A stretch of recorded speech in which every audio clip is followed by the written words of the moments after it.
ஒரு குரத்தி வந்தா. குரத்தி யாரு? வந்தவள் அன்னை வள்ளி. யோ சுவாமி, நீதான் வரையாரா?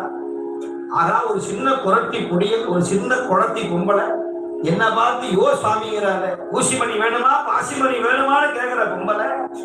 யோ சுவாமி, எனக்கு ஏதாவது கொடுங்க. உனக்கு என்னமா வேணும்னு கையில 5 ரூபாய் கொடுத்தாராம். இந்த 5 ரூபாய் இருக்கட்டும், பஞ்சாட்சரம் கொடுன்னா. வந்தவள் குரத்தியா இல்ல பெரிய ஞானியா? திருநீருக்கு இன்னொரு பேரு பஞ்சாட்சரம்னு பேரு. இது யாருக்குமே தெரியாதே, மெத்த படித்த ஞானிகளுக்குத்தானே தெரியும். இந்த திருநீருக்கு மற்றொரு பெயர் பஞ்சாட்சரம்னு சூட்சும பேரு. நீ வந்தவள் குரத்தியா இல்ல யாருன்னா திரும்பி பார்த்தா குரத்தி. அதோ அந்த மலையில்தான் எங்க வீடுன்னு போய் மறைஞ்சிட்டார்.